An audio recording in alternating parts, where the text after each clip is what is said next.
tous, merci pour votre attention. C'est bientôt la pause, juste après moi. Je vais devoir demander votre attention. Voilà le programme de quoi je vais vous parler, on ne va pas s'attarder là-dessus. Un petit rappel sur les besoins du veau.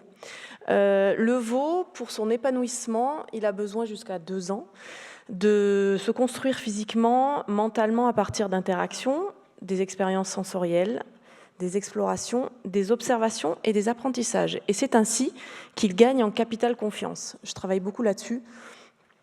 Plus un veau il est confiant, plus il a des expériences, mais c'est un petit peu pareil pour les humains.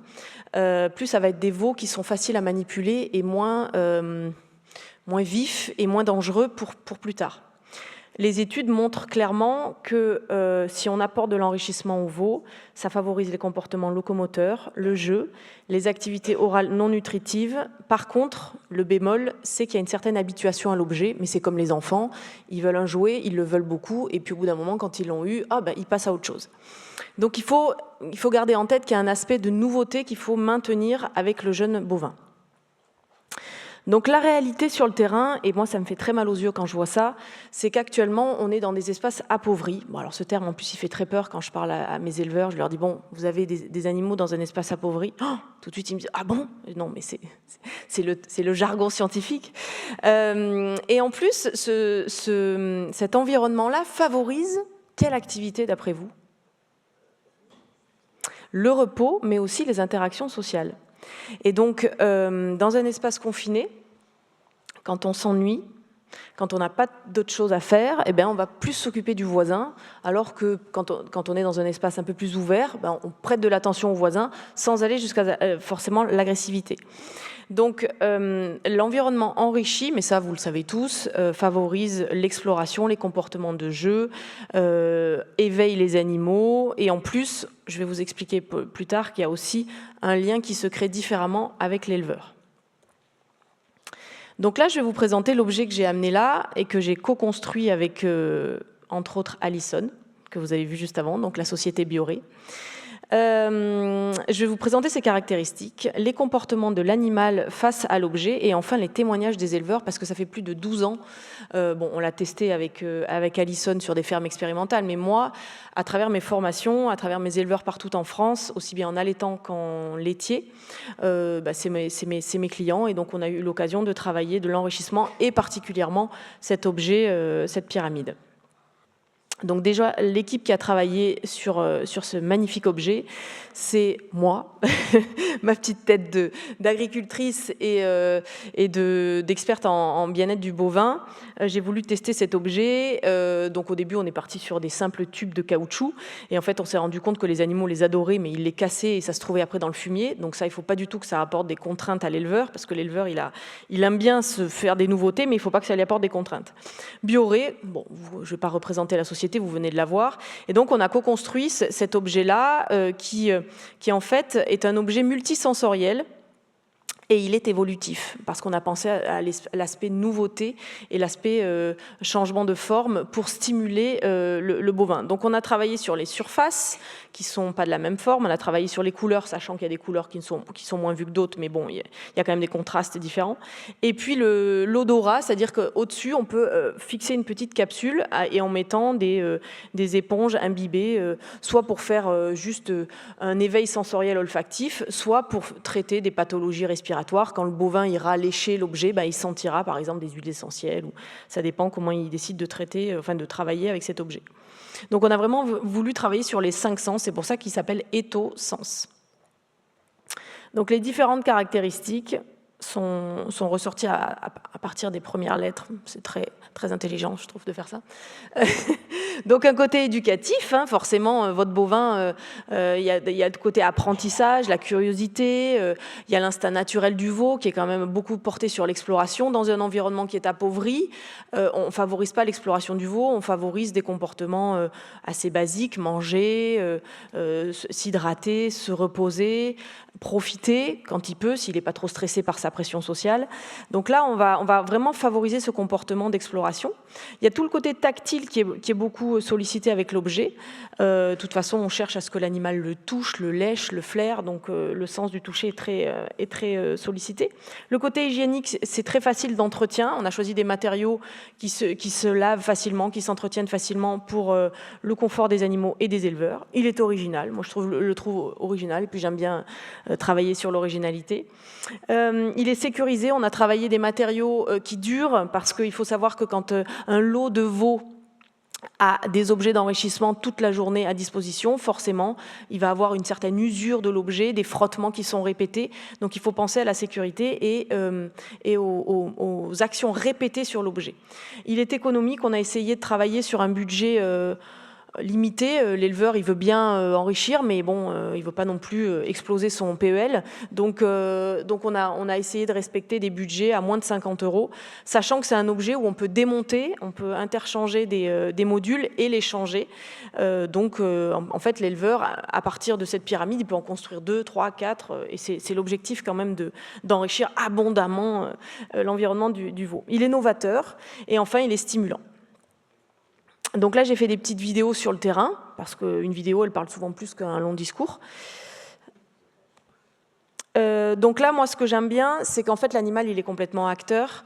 Il y a des dispositions à respecter, la hauteur, pas trop bas, pas trop haut, une légère extension d'encolure, pas trop bas, proche du fumier. Donc, l'intérêt aussi, quand on met des objets, c'est que ça révèle aussi les profils des animaux. Et par exemple, celle qui est venue en premier, c'est une meneuse. Et j'explique à mes éleveurs que les meneurs dans un troupeau, c'est les copains, enfin c'est les animaux qui vont se mettre facilement dans la poche pour mener tout le troupeau. Donc installer un objet nouveau, c'est aussi observer les différents profils qui se dessinent dans un lot, les meneurs, mais aussi les dominantes qui sont un peu plus derrière, et enfin les soumises qui viendront plus tard. Elles viendront, mais quand le calme sera revenu.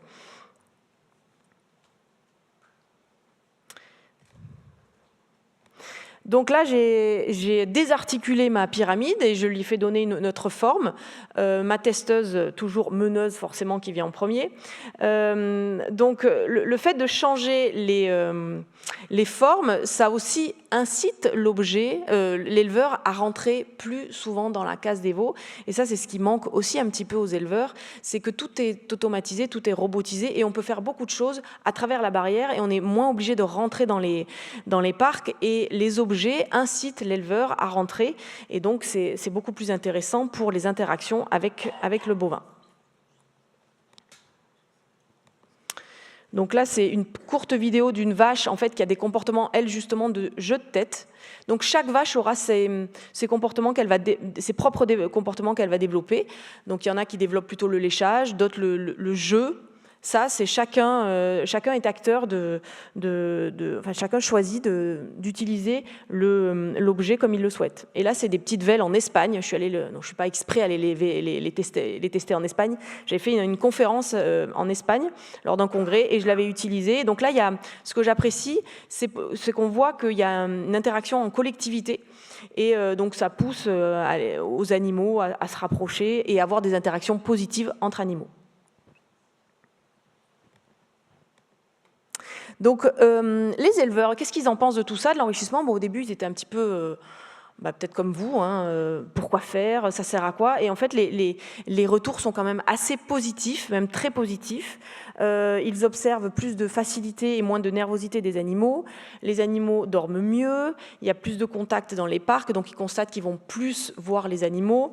Diminution des succions, parce que c'est ça aussi qu'on cherche à travailler, c'est les suctions croisées entre veaux. C'est parfois un véritable fléau dans des fermes. Après, j'explique à l'éleveur aussi qu'il y a d'autres origines du problème de succion. Ça peut être le sevrage, le mode de distribution alimentaire. Je leur dis, l'enrichissement ne sauve pas tous les problèmes du veau.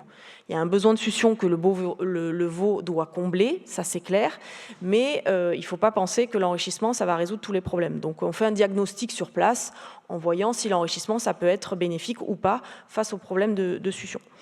Donc moi, ce que j'aime bien, c'est le témoignage aussi d'une éleveuse qui me dit mes associés ne comprennent pas du tout l'intérêt de mettre des objets, mais ils constatent quand même que les veaux sont moins farouches, donc ils m'incitent à continuer.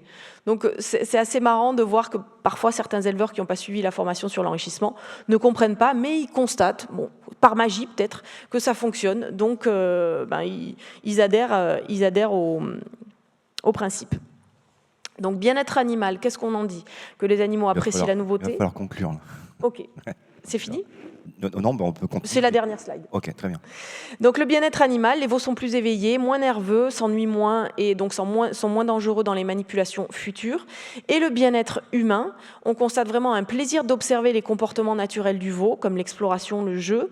Accélérateur relationnel, parce que les humains vont plus dans les parcs, donc les veaux sont plus familiers à la gestuelle des humains, donc ils se familiarisent au comportement de l'humain. Et enfin, il y a une attention plus éthologique, donc il y a plus de regards, il y a plus d'observations, et donc l'éleveur redécouvre la relation avec son troupeau.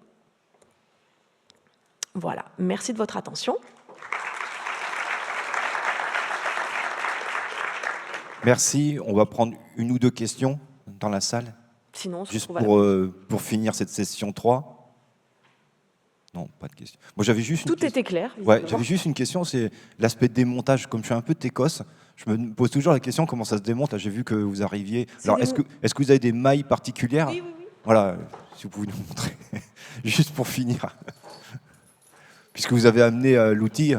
Ouais, montrer à tout le monde. Il y a des formes de mousquetons en fait qui sont très faciles qui se fondent complètement dans la structure, et donc on défait le mousqueton et après le module perd son. Deux mains, tac. Voilà. On peut lui donner une forme complètement différente. Voilà. Ok. Donc de préférence, on le suspend par une chaîne. Là, j'avais testé avec une ficelle, mais c'est pas l'idéal de donner des habitudes de lécher des ficelles à des bovins. Ils ont tendance on a bien compris sur les slides, c'était marqué sur tous les slides. Voilà, il faut mettre de ficelle, il faut mettre une chaîne. Exactement. La chaîne, voilà. c'est quand même. Donc on va pouvoir oui, expérimenter, regarder, et puis voilà quoi. Voilà, merci. Avec plaisir.